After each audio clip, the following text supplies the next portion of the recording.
Ethan had always been fascinated by the dark web, the hidden underbelly of the internet where anonymity reigned supreme. One evening, he stumbled upon a forum that piqued his curiosity. The Masked Merchant.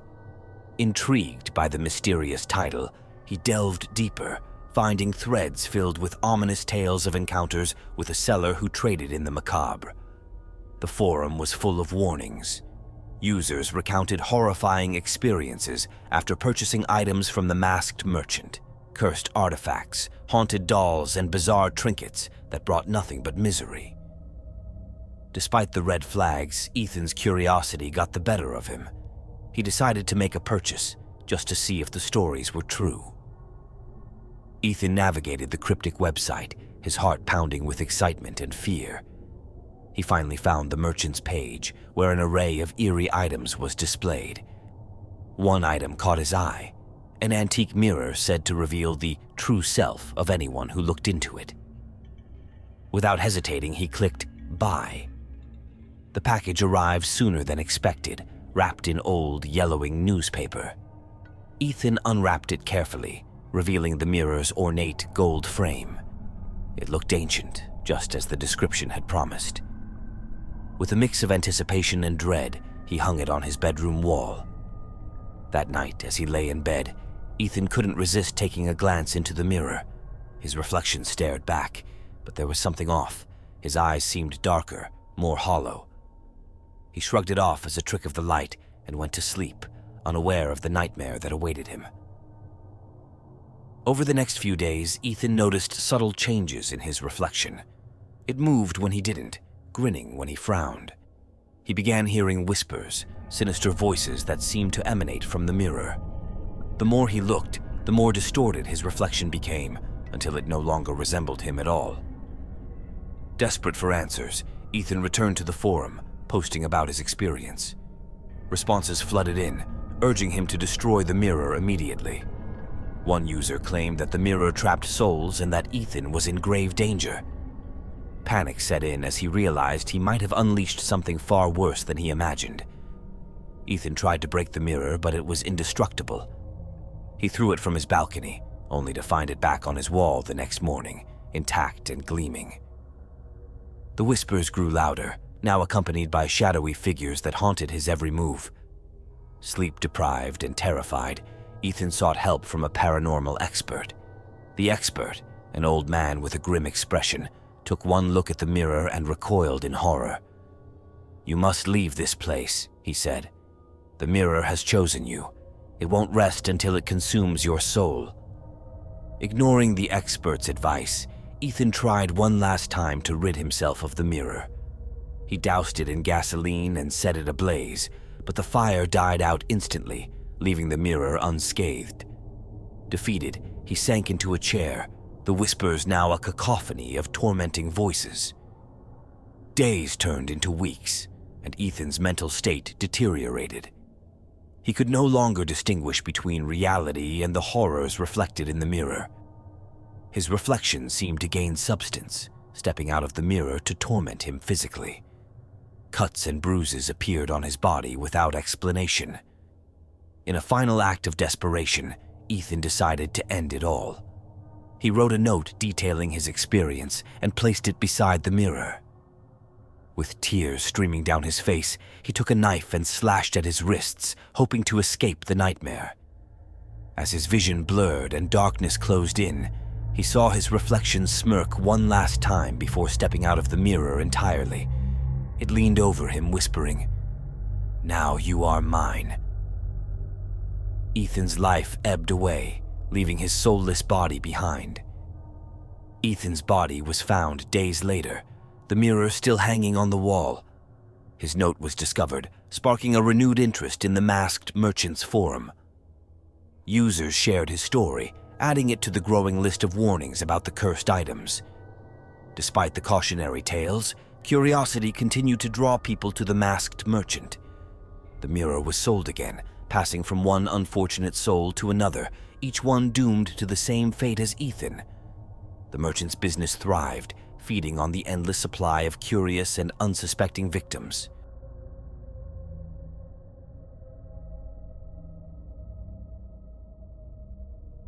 Anna had heard rumors about the Red Room, a mythical live streaming site on the dark web where unspeakable acts were broadcasted for the highest bidder. Despite her better judgment, she was drawn to it, driven by a morbid curiosity that she couldn't shake. It took weeks of searching and following cryptic clues, but Anna finally found an invite to the Red Room. The message was simple: midnight, be ready. Her heart raced as the clock struck 12. She logged in, her screen filled with darkness and a single blinking red dot. The dot expanded into a live feed of a dimly lit room. A masked figure stood in the center, surrounded by instruments of torture. The chat exploded with bids, the amounts increasing rapidly as the masked figure began his grim performance. Anna watched in horror as the masked figure dragged a bound and gagged woman into the frame. The woman's eyes were wide with terror, her muffled screams barely audible over the sinister music playing in the background. The bidding reached a crescendo as the masked figure raised a knife. Unable to look away, Anna felt a sickening thrill as the knife descended. The chat was filled with cheering and taunts, the viewers reveling in the woman's agony. Anna's stomach churned, but she continued to watch, hypnotized by the brutality unfolding before her. The show ended abruptly, the feed cutting to black. Anna sat in stunned silence, the reality of what she'd witnessed slowly sinking in. She tried to convince herself it was staged, a twisted form of entertainment, but deep down she knew it was real. Over the next few days, Anna became obsessed with the Red Room. She returned night after night, each show more gruesome than the last. Her life began to unravel as she neglected work and relationships, consumed by the dark allure of the live streams. One evening, Anna received a private message from the Red Room's moderator. "Special invite for our most loyal viewers," it read. The message included a link and a time. Despite the growing dread in her chest, she clicked the link, drawn deeper into the abyss. The feed this time was different. The room was brighter, the instruments of torture replaced by something even more disturbing: a wall covered in photographs. Anna's heart skipped a beat as she recognized some of the faces, viewers she had interacted with in the chat. The masked figure entered the frame, holding a list. He began reading names, each one followed by a gruesome fate. Anna's breath caught in her throat when she heard her own name.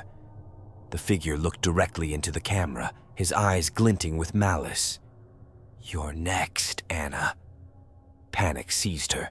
She tried to log out, but her computer froze. The feed continued, showing the masked figure approaching the camera, his footsteps echoing ominously. The screen went black, replaced by a countdown timer. "We're coming for you," a message flashed. Anna's mind raced. She unplugged her computer and smashed her phone, but the sense of dread remained. She locked her doors and windows, convinced that the masked figure would come for her. Sleep was impossible as she lay in bed, clutching a knife for protection. Days turned into weeks, and the paranoia grew. Anna saw the masked figure everywhere, in reflections, in crowds, in her nightmares. She became a prisoner in her own home, too terrified to venture outside. Her friends and family grew concerned, but she pushed them away, fearing they would be targeted too. One night, Anna woke to the sound of footsteps in her apartment. Her heart pounded as she gripped the knife tighter. The footsteps grew louder, closer. She crept out of bed, her eyes scanning the darkness for any sign of movement. Suddenly, the masked figure emerged from the shadows.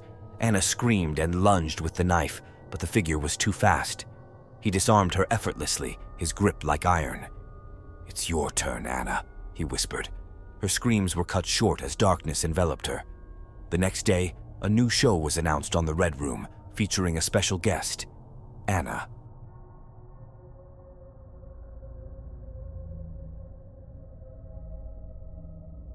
Michael had always been a thrill seeker, constantly searching for the next adrenaline rush.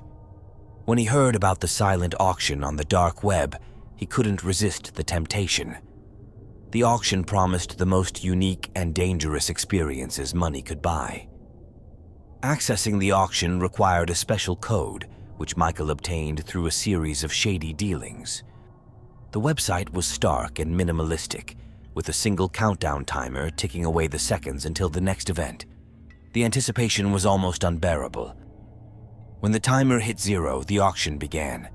The items up for bid were unlike anything Michael had ever seen. Cryptic experiences, each more mysterious than the last. One item caught his eye: the Midnight Ride. The description was vague, but it promised an unforgettable journey. Michael placed his bid and won. He received an email with instructions to be at a specific location at midnight, alone. The thrill of the unknown sent shivers down his spine. He followed the directions, arriving at an abandoned warehouse on the outskirts of town. A black car awaited him, its windows tinted. The driver, a silent figure in a dark suit, motioned for him to get in. Michael's heart raced as the car sped off into the night, taking him further away from civilization. The silence was deafening, broken only by the occasional crunch of gravel under the tires. The car stopped in the middle of a dense forest. The driver handed Michael a flashlight and pointed toward a narrow path. "Follow the light," he said, his voice cold and emotionless. Michael hesitated but ultimately obeyed, his curiosity overpowering his fear. The path wound through the trees, growing darker with each step.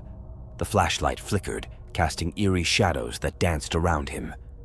Michael's breath quickened as he heard distant whispers, too faint to understand, but unmistakably there. He stumbled upon a clearing where an old, dilapidated cabin stood. The whispers grew louder, now accompanied by soft, sinister laughter.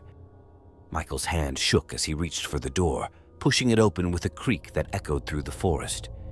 Inside, the cabin was empty, except for a single wooden chair in the center. A piece of paper was taped to it, with the words, "Sit and wait," scrawled in blood-red ink. Michael hesitated, but the whispers urged him on. He sat down, the chair creaking under his weight. The door slammed shut, plunging the cabin into darkness. Michael's flashlight died, leaving him in pitch black. Panic set in as he heard footsteps circling the cabin, accompanied by guttural growls. The air grew thick with the stench of decay. Suddenly, a voice broke through the darkness. "Welcome, Michael," it said, dripping with malice. "You wanted an unforgettable experience. Now you have it." The voice laughed, a chilling sound that sent shivers down Michael's spine. He tried to stand, but invisible hands held him in place. The whispers intensified, now a cacophony of voices taunting and jeering. Michael's mind raced, trying to find a way out. The cabin seemed to close in on him, the walls pulsating as if alive. He screamed, but no sound escaped his lips. Hours felt like days as Michael endured the torment.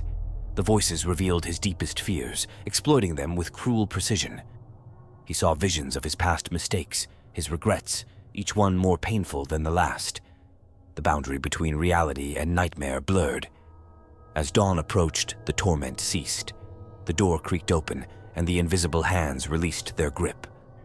Michael staggered out of the cabin, the fresh air hitting him like a lifeline. The black car awaited him, the driver expressionless as ever. Michael returned home, but he was forever changed. The experience haunted him, the voices echoing in his mind. He tried to warn others, but no one believed him. The silent auction continued, drawing in thrill-seekers like him, each one doomed to a fate worse than death.